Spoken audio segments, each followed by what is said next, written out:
Bismillahirrahmanirrahim. Assalamualaikum warahmatullahi wabarakatuh. Pemirsa MTA TV yang dirahmati oleh Allah, puji syukur marilah kita panjatkan kehadirat Allah SWT yang telah memberikan kita begitu banyak kenikmatan yang jika kita coba menghitungnya, niscaya kita tidak dapat melakukannya. Salawat salam marilah kita haturkan kepada junjungan kita Nabi Muhammad SAW. Kembali lagi menyapa aktivitas pagi Anda dalam program unggulan Fajar Hidayah bersama saya Fatih Agil Muslim. Telah hadir di tengah-tengah kita Ustadz yang akan mengampu Fajar Hidayah pada kesempatan pagi hari ini. Beliau adalah Ustadz Muhammad Ghazali. Mari kita sapa beliau. Assalamualaikum Ustadz. Waalaikumsalam. Ya. Kabar sehat pagi ini Ustadz ya? Alhamdulillah. Ya, semoga Ustadz selalu diberikan kesehatan oleh Allah Ustadz ya.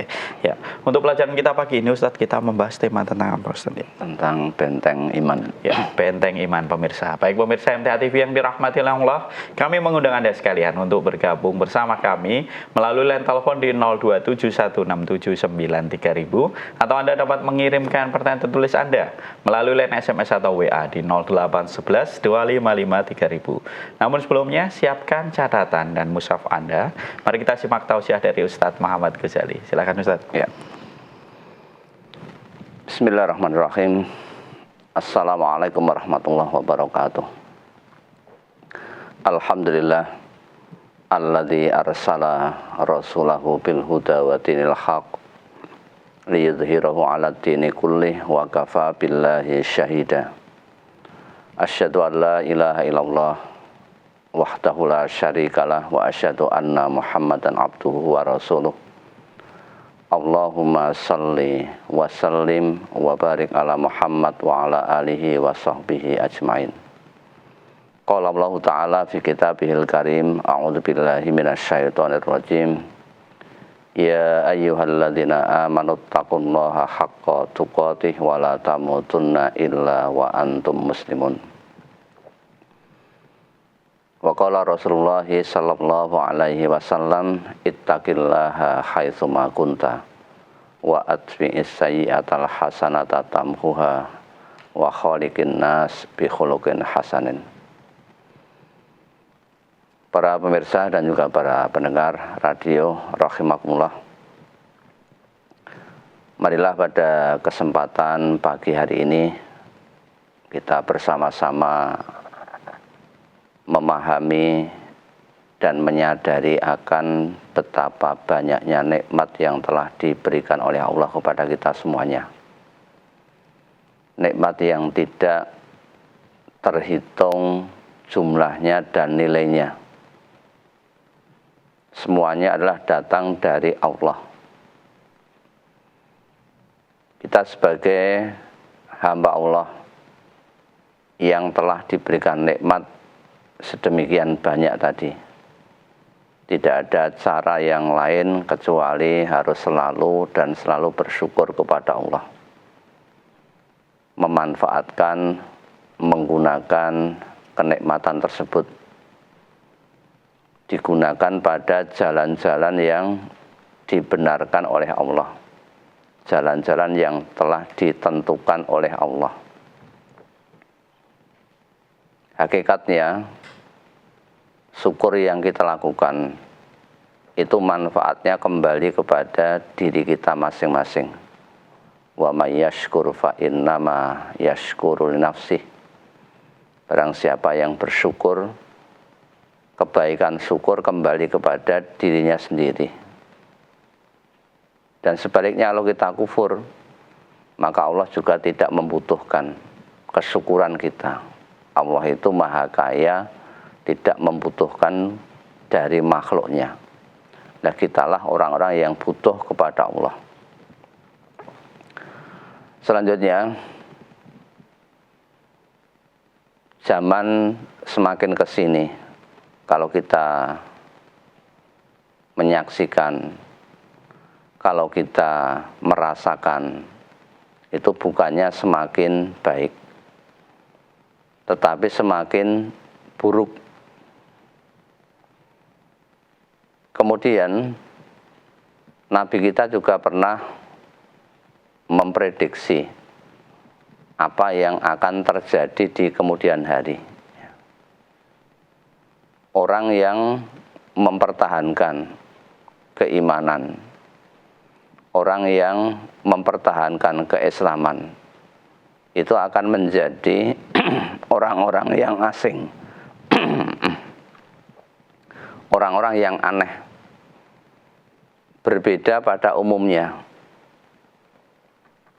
akan mendapatkan banyak cacian, hinaan dari sana sini.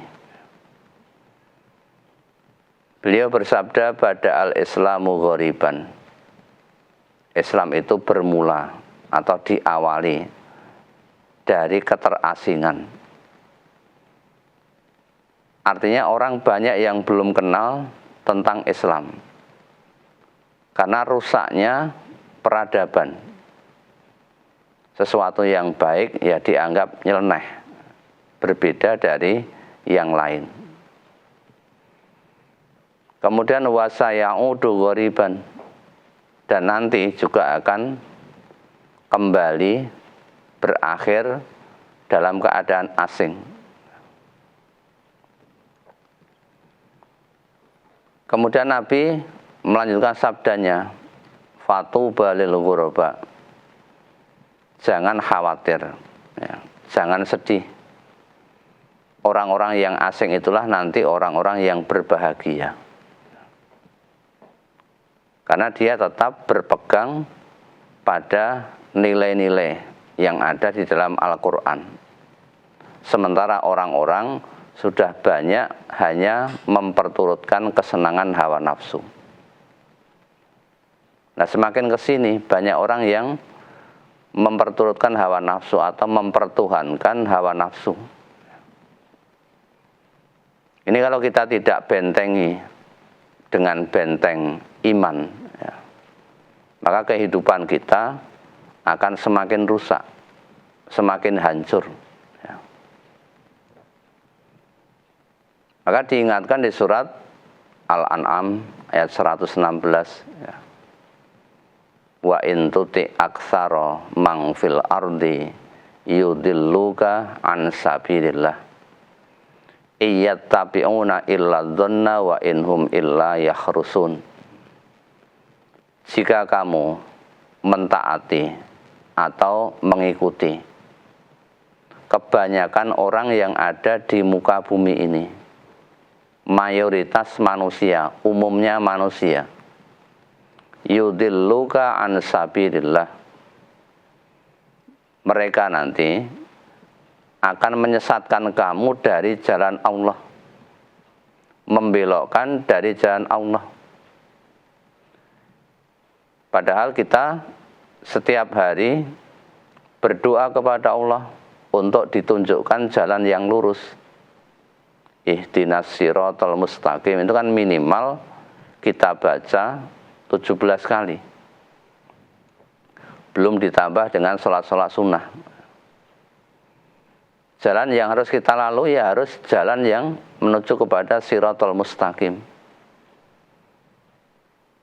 Siratal mustaqim dijelaskan di Al-Isra ayat 9, "Inna hadzal Qur'an yahdi lillati hiya aqwam." Quran inilah yang menunjukkan manusia kepada jalan yang lurus. Subulus salam, jalan keselamatan. Karena mereka, orang pada umumnya tadi, melakukan perbuatan itu hanya berdasarkan dzon, iyattabi'una illa dzonna. Yang diikuti itu hanyalah prasangka, perasaan. Perasaan itu tidak bisa menjadi ukuran kebenaran. Wa inhum illa yakhrusun, mereka tidak lain hanyalah berdusta. Jangan sampai kita mengikuti orang-orang yang baperan, membawa perasaan. Dianggapnya itu benar, padahal tidak. Karena ukurannya hawa nafsu. Padahal hawa nafsu itu kita tahu, innan nafsa la ammaratun bisu. Hawa nafsu itu selalu mengajak, menyuruh kepada hal-hal yang buruk. Kita diingatkan jangan sampai mempertuhankan hawa nafsu karena mengikuti umumnya manusia. Walaupun itu sebetulnya menurut ukuran kebenaran itu hal yang buruk. Tetapi karena sudah dihiasi oleh hawa nafsu tadi, seolah-olah menjadi baik. La tatba'unna sunana man qablakum. Sungguh kamu nanti akan mengikuti kebiasaan-kebiasaan orang-orang sebelum kamu. Sibron bisibrin wa dhira'an bidhira'in. Sedikit demi sedikit tapi pasti. Sejengkal, sehasta, itu akan diikuti. Artinya pelan-pelan tapi pasti. Hatta lau dakhulu juhra dhabbin. Sampai orang-orang yang kita ikuti itu masuk kepada lubang biawak tabi tumuhum, kamu tetap akan mengikutinya. Mengikuti langkah orang-orang yang selalu memperturutkan hawa nafsu. Kemudian sahabat bertanya kepada Rasulullah, al-Yahudu wan Nasara, apakah orang-orang yang kita ikuti itu adalah orang-orang Yahudi dan Nasrani? Kemudian Nabi kita bersabda, faman, siapa lagi kalau bukan mereka? Orang yang selalu mengikuti hawa nafsu tadi. Maka sebagai benteng dari hal-hal yang rusak tadi, keadaan-keadaan yang semakin parah, kita lihat sekarang yang namanya rasa malu itu sudah mulai luntur. Artinya malu, harusnya kalau orang berbuat salah, berbuat jahat, berbuat pelanggaran itu malu lah. Sekarang rasa malu itu rupa-rupanya sudah mulai luntur, pudar. Mereka tidak malu lagi melakukan kejahatan-kejahatan, padahal malu itu merupakan salah satu cabang daripada iman. Ya, al-haya'u minal iman. Kalau malu sudah hilang ya sudah, pasti orang akan berbuat apa saja. Idza lam tastahi fasna ma syi'ta. Apabila kamu sudah tidak punya rasa malu, ya berbuatlah sekehendakmu. Karena menuruti hawa nafsu tadi. Orang berpakaian seperti telanjang sekarang sudah banyak. Ya. Maka budaya malu ini sudah mulai luntur, mulai hilang. Maka sebagai benteng pertahanan itu tidak lain hanyalah benteng iman. Itu benteng yang paling kokoh. Kalau iman sudah menghujam, sudah bersemayam di dalam hati, itu akan terasa indah. Iman itu menjadi indah dalam hatimu. Allah berfirman di surat Al-Hujurat ayat 7, wa'alamu anna fikum Rasulullah. Ketahuilah bahwa di tengah-tengah kamu itu ada Rasulullah. Ada utusan Allah, ada manusia yang diberikan wahyu oleh Allah. Bahkan di ayat yang lain, di Al-Imran ayat 31, Qul in kuntum tuhibbunallah fattabi'uni yuhibbukumullah wa yaghfir lakum dzunubakum. Jika kamu benar-benar cinta kepada Allah, maka ikutilah aku. Ikutilah Nabi. Niscaya nanti Allah akan mencintai kamu dan akan mengampuni dosa-dosamu. Ketaatan kepada Allah, ketaatan kepada Rasul itu bersifat mutlak. Tidak bisa ditawar-tawar dan tidak bisa dipilih-pilih. Ya apa yang ada di situ ya sudah kita ikuti. Ya ayyuhalladzina amanu ati'ullah wa ati'ur rasul wa ulil amri minkum. Di surat An-Nisa ayat 59 itu. Wahai orang-orang yang beriman, taatilah Allah, taatilah Rasul. Ya, sebelum Allah ada kata ati'u. Sebelum Rasul ada kata ati'u. Tapi sebelum ulil amri tidak ada kata ati'u. Ini mengandung makna bahwa taat kepada Allah, taat kepada Rasul bersifat mutlak, absolut. Tapi taat kepada ulil amri tidak, karena tidak ada kata ati'u. Manusia bisa berbuat salah. Ketaatan kepada pemimpin itu hanya sebatas pada yang baik. Innamat ta'atu fil ma'ruf. Ya. Ketaatan itu hanya sebatas pada hal-hal yang baik. La ta'ata li makhluqin fi ma'siyatillah. Tidak ada kewajiban taat kepada makhluk, siapapun makhluknya, dalam bermaksiat kepada Allah.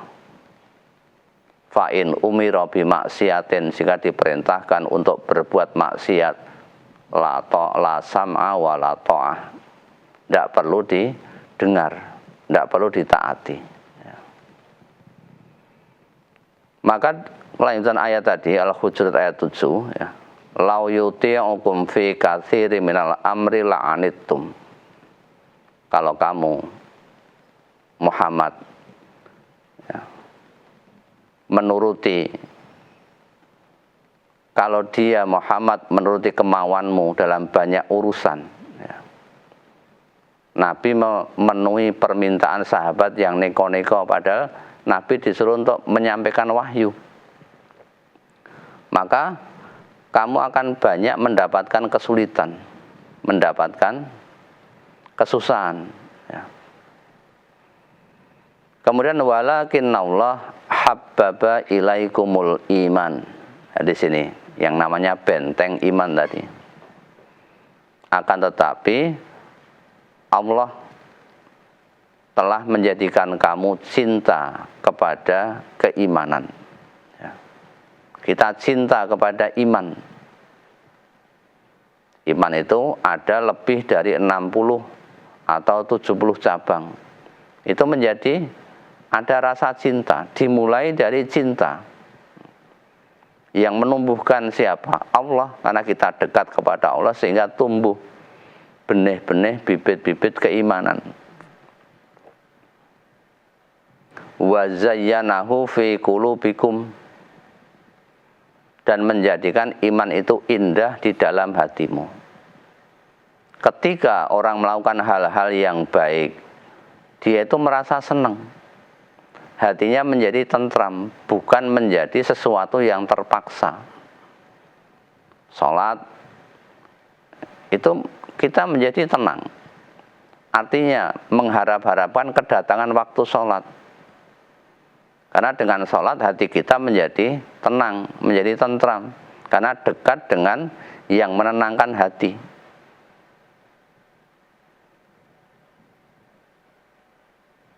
Itu sholat. Karena sholat itu merupakan zikir. Ingat kepada Allah, zikir yang paling besar. Wala zikrullahi akbar. Zikir yang paling besar adalah sholat. Dengan kita dekat kepada Allah, maka ala bizikrillah tatmainnul qulub. Ketahuilah, dengan ingat kepada Allah hati menjadi tenang, hati menjadi tentram. Jadi melakukan hal-hal yang baik, hal-hal yang diperintahkan Allah itu bukan menjadi keterpaksaan, bukan. Tapi menjadi kesenangan. Setelah itu apa? Ya. Kebalikannya, wa karroha ilaikumul kufra wal fusuqa wal isyan. Di dalam hati kita tertanam ada rasa kebencian. Benci kepada apa? Sifat-sifat kekafiran, kefasikan, dan juga kemaksiatan, kedurhakaan. Kita benci. Untuk melanggar itu ada kebencian. Ada ketakutan. Apa yang akan menimpa saya ketika saya berbuat pelanggaran. Nah sekarang orang melanggar, ya, orang melakukan kejahatan, itu tidak ada rasa malu tadi. Bahkan di depan kamera pun dia tidak akan menutupi wajahnya. Ini berarti rasa malunya sudah hilang, imannya sudah mulai luntur. Ya.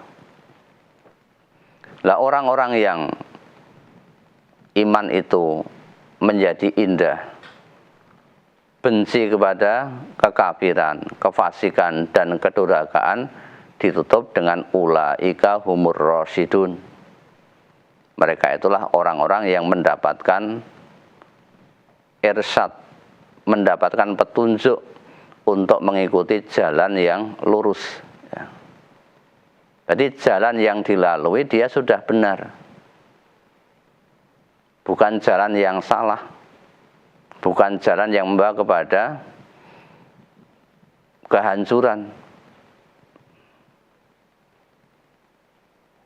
Maka satu-satunya benteng pertahanan untuk menghadapi kerusakan zaman itu ya hanya satu, hanya iman.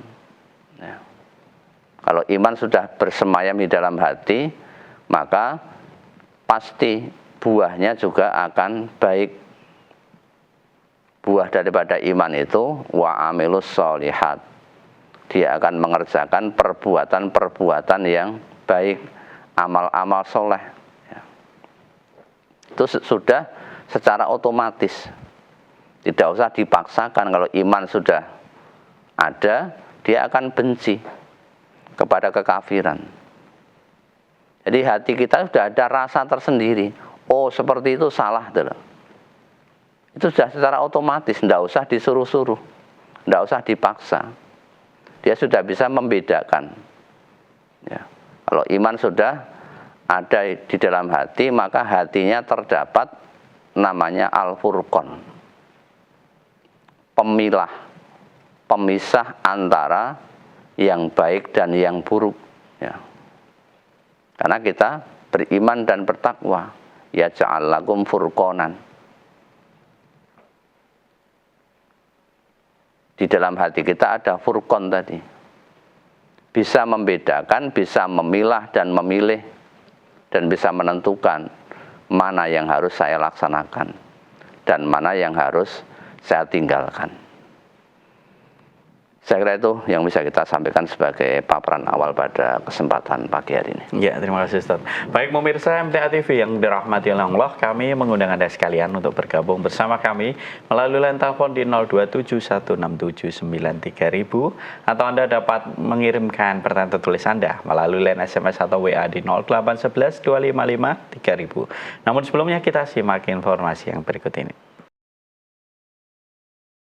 Bismillahirrahmanirrahim, pemirsa MTA TV yang dirahmati oleh Allah. Kita kembali lagi dalam program unggulan Fajar Hidayah.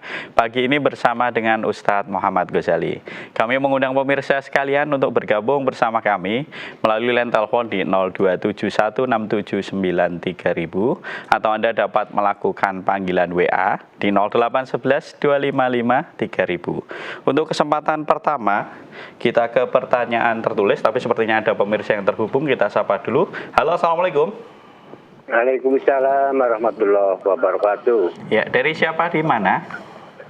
Dari Pak Hadi ini di Palembang. Ya, silakan Pak Hadi, langsung dengan Ustadz Muhammad Ghazali. Terima kasih. Assalamualaikum warahmatullahi wabarakatuh, Pak Ustaz. Waalaikumsalam warahmatullahi wabarakatuh. Ya, silakan. Gini Pak Ustaz, saya mau menanyakan tentang zakat. Zakat itu kan haknya 8 asnaf. Ya. Tapi zakat tersebut diinfakkan semua untuk pembangunan masjid. Pertanyaan, sahkah zakatnya Pak Ustaz? Yang kedua, apakah termasuk tabungan di akhirat? Yang ketiga, tak berzakat, apakah termasuk orang yang tidak punya malu? Mohon pencerahannya. Terima kasih. Wassalamualaikum warahmatullahi wabarakatuh. Waalaikumsalam warahmatullahi wabarakatuh. Sasaran zakat ini sudah ditetapkan oleh Allah. Siapa-siapa yang berhak untuk mendapatkan zakat. Innamas shadaqat lil fuqara. Zakat-zakat itu peruntukannya untuk satu, orang-orang fakir. Wal masakin, orang-orang miskin. Kemudian wal amilina 'alaiha, amil, jadi petugas-petugas zakat, orang yang memungut zakat. Dia mendatangi. Yang wajib zakat didatangi di rumahnya, dihitung. Emang pekerjaannya sebagai amil. Kemudian wal mu'allafati qulubuhum, orang-orang yang dilunakkan hatinya. Jadi orang yang menentang Islam, sangat keras, diberi zakat boleh. Atau orang yang mungkin baru saja masuk Islam, biar keislamannya menjadi lebih kuat. Kemudian ar-riqab, budak, membebaskan dari perbudakan. Wal gharimin, orang-orang yang terlilit hutang, bukan hutang yang untuk foya-foya, ya. Kemudian wa fi sabilillah, ya, yang ditanyakan di sini tadi. Dan untuk kepentingan atau di jalan Allah. Yang terakhir wa benis sabil, untuk musafir yang kehabisan bekal, ibnu sabil. Itu sebagai fardhatan minallah, kewajiban yang telah ditetapkan oleh Allah bagi umat Islam. Pertanyaan tadi, zakat digunakan untuk pembangunan masjid. Apakah boleh? Pertanyaannya tadi seperti itu. Nah, masjid kan juga termasuk fisabilillah. Sebetulnya ya boleh saja. Ya. Itu kan di jalan Allah. Termasuk sarana-sarana untuk pengajian, menuntut ilmu. Itu juga boleh. Itu namanya fisabilillah. Untuk membiayai mengirim guru daerah, ya, atau ustadz-ustadz yang bertugas karena mungkin tempatnya jauh. Ini juga bisa seperti itu. Pada prinsipnya tadi untuk membangun masjid ya boleh-boleh saja, ya. Tapi ingat juga masih ada bagian-bagian yang lain tadi yang saya sebutkan tadi. Ada 8. Kalau di sana banyak orang fakir miskin menjadi skala prioritas, yaitu diutamakan. Bangun masjid ya urunan lagi kan bisa. Biasanya kan orang bangun masjid itu kan banyak yang tertarik karena ada sabda Nabi, man bana masjidan banallahu baitan fil jannah. Siapa yang membangun masjid maka nanti Allah akan membangunkan rumah untuknya di surga. Jangan sampai nanti kita membangun masjid ya dihindari sebagaimana yang sekarang fenomena terjadi, banyak orang nyegat di jalan itu, jalannya diberikan kumplung polisi tidur biar agak berhenti, terus ada orang nyegat untuk minta-minta. Jangan sampai seperti itu. Itu namanya kan malah merendahkan Islam. Ya, harusnya orang-orang Islam di situ ya bersatu padu untuk membangun bagaimana masjid ini cepat jadi. Ini rumah Allah, digunakan untuk ibadah setiap hari. Malah jangan minta donasi ke mana-mana dengan meminta-minta. Kemudian yang kedua tadi apa? Yang kedua, apakah juga tadi termasuk tabungan di akhirat kalau untuk membangun masjid? Ya insya Allah termasuk tabungan di akhirat. Tapi ingat bahwa zakat itu secara hakikat itu sebetulnya harta itu bukan milik kita.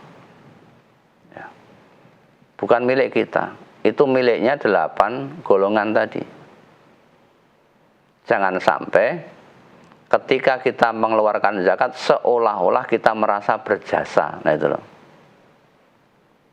Akhirnya orang tadi seolah-olah ngertinya yang memberi saya. Gitu loh. Padahal itu merupakan hartanya Allah. Ya. Karena harta itu berasal dari Allah, ya disalurkan juga ke jalan Allah. Maka lebih baik ada orang yang mengelola zakat. Jangan kita sampaikan secara pribadi. Itu akan menimbulkan dampak-dampak yang kurang baik bagi diri kita. Dan juga bagi orang lain juga ngertinya dia yang menyantuni dia, padahal uang itu uang zakat. Berbeda dengan sedekah, ya, bukan dari zakat. Sehingga ketika dia mungkin tidak baik kepada kita, tidak taat kepada kita, mungkin kok rata kayak zakat loh. Nah itu kan jadi mengancam, ya. Karena mungkin agak sedikit berseberangan, berbeda pendapat. Wes nek ngono wes rata kayak zakat neh loh, seolah-olah itu kan hal yang tidak pas. Kemudian yang ketiga tadi apa? Apakah orang yang tidak berzakat itu termasuk orang yang tidak punya malu, Ustaz? Ya, kalau secara hakikat iya, ya.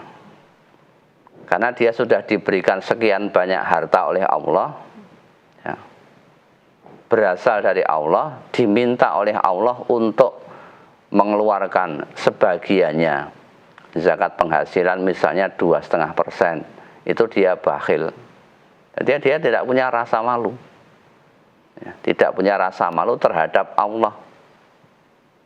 Harusnya ketika diseru untuk menunaikan zakat, aqimus shalah wa atuz zakah, ya segera untuk melaksanakan itu.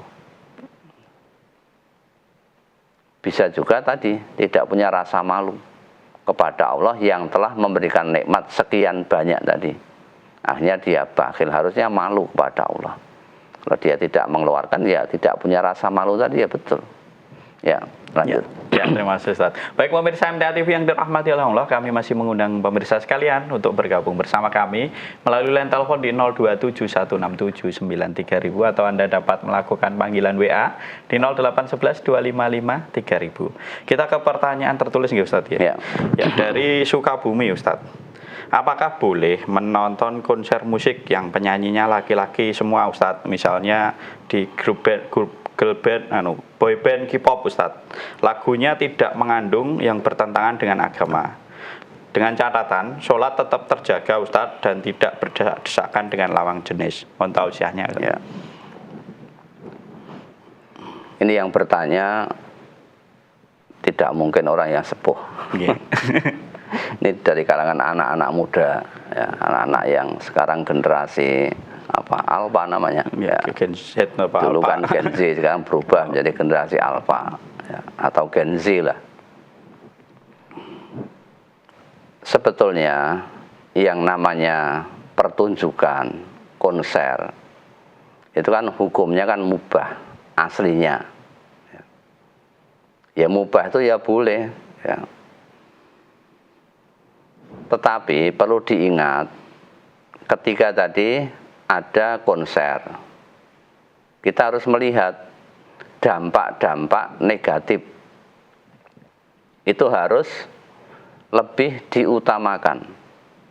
Kita mengambil kaidah usul fikih darul mafasidi muqaddamun ala jalbil masalih.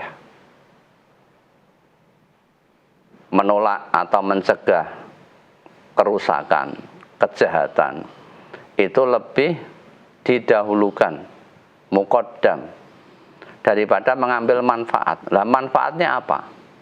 Kita nonton konser tadi, ya. Tapi keburukannya sudah berada di depan mata. Ya. Isi pertunjukannya apa? Lah kan itu yang nyanyi kan laki-laki. Saya juga yang nonton juga laki-laki. Walaupun laki-laki sama laki-laki, kan ada laki-laki yang kadang-kadang berhias, berpakaian sebagaimana perempuan, berdandan. Kemudian dia berjoget, bergaya dengan goyangan yang erotis. Lirik-liriknya, lagunya juga tidak sesuai dengan aturan Islam. Atau mungkin juga ada, bisa jadi penghinaan atau penistaan terhadap agama. Di situ ada orang yang mabuk, campur laki perempuan, walaupun kita mungkin bisa agak sedikit minggir lah. Tapi toh umumnya di situ seperti itu. Ya. Maka kita perlu menjaga agama kita. Agama perlu kita jaga. Menghindarkan diri dari hal-hal yang sifatnya subhat. Ya, itu kan sifatnya subhat. maka harus istabro alidinihi wa irdih. Ya. Jadi orang itu harus menjaga diri dari agamanya dan juga dari kehormatannya. Nah, kira-kira misalnya seorang yang sudah dikenal sebagai ustadz yang terkenal atau nonton K-pop itu kan ya jelas itu namanya kan merendahkan ya, martabat dirinya. Ya tidak pantas, tidak layak, walaupun tadi secara hukum tadi mubah. Tapi kita jauh lebih menjaga diri, lebih berhati-hati. Ya. Jangan sampai mengikuti arus-arus yang tidak jelas. Ya. Yang jelas kalau kita melihat, pasti akan lebih banyak madorotnya daripada manfaatnya. Kita ambil berapa persen manfaatnya, berapa persen madorotnya. Manfaatnya kan hanya untuk kesenangan pribadi itu loh. Sedikit. Nah, madorotnya sudah jauh terpampang di depan mata. Ya lebih baik ya dihindari. Itu jauh lebih selamat. Ya, demikian. Baik. Masih ada waktu pemirsa sekalian untuk bergabung bersama kami melalui telepon di 02716793000. Kita sapa pemirsa yang telah terhubung. Halo, assalamualaikum. Waalaikumsalam warahmatullahi wabarakatuh. Iya, dari siapa di mana? Dari Umi Eli. Ya, silakan Ibu. Nggih. Assalamualaikum warahmatullahi wabarakatuh, Ustaz. Waalaikumsalam warahmatullahi wabarakatuh. Silakan Ibu. Dari Umi Eli, Ya. Ustaz, Semarang. Semarang nggih? Nggih. Nggih. Ini Ustaz yang saya tanyakan tentang kebersihan lingkungan, nggih Ustaz. Ya. Kebersihan lingkungan itu kan saya tata dulu rumah saya dan lingkungan saya. Setelah itu ada tetangga, Ustaz, yang rumahnya itu nggak dipakai, bukan dipakai Ustaz. Ya. Itu banyak sampah, banyak tumpuan-tumpuan batu, genteng. Nah, terus saya itu, walaupun itu di belakang ya Ustaz, di belakang rumah saya, tapi masih lingkungan tempat saya. Nah, itu kepedulian saya itu salah apa benar ya Ustaz? Dalam pertemuan RT itu saya, maaf Mbak, bila saya nanti ada kesalahan. Saya ngoten Ustaz, kongkonan orang atau gimana, ngoten nggih Ustaz nggih. Tapi beliaunya tidak berkenan. Padahal itu kan sebelum ada 17-an kebersihan itu toh Ustaz. Nah itu kan kita berkumpul. Bagaimana ini Bu solusinya kan ngoten. Nah terus saya minta pertimbangan ini Ustaz ke RW nggih biar ditangani gitu. Pak RW saya minta nasihatnya dan solusinya. Ngoten Ustaz. Nah, tapi ternyata saya dibuat rame oleh RW-nya itu katanya pribadi saya Ustaz. Ngoten. Yeah. Jadi orangnya itu marah-marah. Lah saya itu di situ tuh salah apa benar Ustaz? Mohon solusinya Ustaz. Matur nuwun. Assalamualaikum warahmatullahi wabarakatuh. Waalaikumsalam warahmatullahi wabarakatuh. Di beberapa daerah itu kan punya slogan hal-hal yang baik, misalnya Solo ini kan Solo berseri. Ya.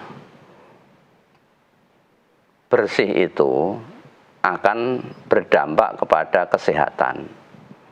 Berseri kan bersih, sehat, rapi, indah. Dan ini juga merupakan tuntunan Islam, ya. At-tuhuru syatrul iman. Kebersihan itu adalah sebagian daripada iman, bagian dari cabang keimanan seseorang. Artinya orang Islam itu pasti dia akan berlaku bersih. Nah, bersih apanya? Bersih badannya, bersih pakaiannya, bersih lingkungannya, bersih sampai akidahnya. Jadi bersihnya luar dalam, tidak hanya bersih yang ada di luar. Hatinya juga harus bersih. Karena kalau hati tidak bersih nanti akan berdampak kepada fisik. Ya, mulutnya mengeluarkan kata-kata yang kotor. Kemudian tangannya bisa berbuat zalim dan lain sebagainya. Ini yang menjadi prinsip bagi kita, at-tuhuru syatrul iman. Kebersihan sebagian daripada iman. Bersih, sehat, rapi, indah. Kalau Semarang kan kota atlas ya. Atlas. Singkatannya apa saya tidak hafal karena saya bukan warga Semarang. Mungkin juga ada yang baik-baik seperti itu. Kalau rapi itu pasti akan kelihatan indah. Ditertata, rapi, tidak berserakan di mana-mana. Pecahan-pecahan genteng, batu, sampah dan lain sebagainya. Nah, kalau ada seperti itu dilombakan desanya ya akan kalah dengan desa-desa yang tertata rapi, tertata bersih ya. Dan nanti akan indah dipandang mata. Coba rumah kita misalnya itu berantakan ya, walaupun banyak anak-anak kecil ya. Tapi kan kita juga bisa mengajari sedikit demi sedikit. Nah, kalau kamu habis bermain tolong nanti dikembalikan. Itu budaya. Budaya yang perlu ditanamkan di rumahnya masing-masing. Supaya menempatkan barang-barang sesuai dengan tempatnya tadi, ya. Oh, kalau mainan itu di sini, kalau sapu di sini, kalau pel di sini. Jadi ada tempat-tempat tertentu. Ini dimulai dari dalam, dimulai dari diri kita sendiri. Kalau orang sudah tidak terbiasa bersih dan rapi, terbiasa nyampah, melihat sampah itu dalam hatinya itu tidak ada ini gini harus begini, tidak ada, ya nyaman-nyaman saja. Itu orang yang terbiasa nyampah ya. Harusnya ada respon dalam hatinya masing-masing. Ini harusnya standarnya itu begini ya. Nah, kemarin di Ahad pagi alhamdulillah diterbitkan brosur tentang menjaga kebersihan sampai 3 pekan itu. Tujuannya apa? Untuk membiasakan hal-hal yang baik termasuk kebersihan tadi, supaya menjadi gaya hidup kita sehari-hari ya. Bersih tadi, bersih mulai dari dalam, bersih hatinya, bersih akidahnya, kemudian bersih badannya, pakaiannya, lingkungannya, itu semuanya harus bersih. Bahkan dikatakan imatatul adza anit thoriq termasuk sedekah ya. Membersihkan gangguan yang ada di jalan itu bagian daripada sedekah. Bahkan ada orang yang memotong dahan yang melintang di jalan, itu Nabi mengatakan dia masuk surga. Artinya dari situ kan orang Islam harus betul-betul menjaga kebersihan, menjaga kerapian. Kerapian yang saya maksud ya tadi, kerapian yang dari dalam maupun yang ada di luar. Ya insya Allah ibu tadi mengingatkan seperti itu tidak salah. Tapi kadang-kadang respon masyarakat atau mungkin dengan bahasa yang kurang pas dan lain sebagainya menjadikan mereka tersinggung. Tapi sebenarnya ya tidak salah. Kita berusaha untuk mengamalkan syariat Islam dengan penjelasan-penjelasan yang lebih rinci ya, sampai kepada tataran dalam kehidupan sehari-hari. Maka di bandara itu kita melihat untuk menjaga hal-hal seperti itu kan ada tempat yang namanya lost and found, itu ada. Jadi barang itu hilang kemudian ditemukan, supaya tidak ada barang yang berceceran di mana-mana. Kalau kamu nanti mencari barang itu ada di tempat namanya lost and found ya, lost ya bahasa Inggrisnya, hilang kemudian ditemukan. Itu ada, itu untuk memberikan pendidikan supaya lingkungan tadi bersih. Barang yang ditemukan tadi tidak akan hilang karena ditemukan oleh petugas yang ada di bandara atau mungkin di stasiun atau tempat-tempat keramaian. Itu untuk membudayakan budaya tadi tertib, budaya bersih, budaya rapi. Ya, demikian. Ya, itu tadi sekaligus yang mengakhiri Ustaz. Ya. Fajr Daya pada kesempatan pagi hari ini, semoga dengan tausiah pagi ini dapat meningkatkan iman Ya. kita Ustaz ya, tentunya, dan menjauhkan kita dari perbuatan yang dilarang oleh Ya. Allah dan dosa. Assalamualaikum warahmatullahi wabarakatuh. Waalaikumsalam warahmatullahi wabarakatuh. Baik pemirsa MTA TV yang dirahmati oleh Allah, itu tadi program unggulan Fajar Hidayah pada kesempatan pagi hari ini bersama dengan Ustadz Muhammad Ghazali. Kami mohon maaf untuk pertanyaan yang tertulis yang sudah Anda kirimkan, belum bisa kami bacakan semua karena keterbatasan waktu. Insya Allah akan dibacakan dan dijawab di kajian mendatang. Jadi selalu simak kajian yang ada di MTA TV. Saya Fatih Akil Muslim beserta rekan kru yang bertugas mohon undur diri. Alhamdulillahirabbil alamin, subhanakallahumma wa bihamdika asyhadu alla ilaha illa anta astaghfiruka wa atubu ilaik. Wassalamualaikum warahmatullahi wabarakatuh.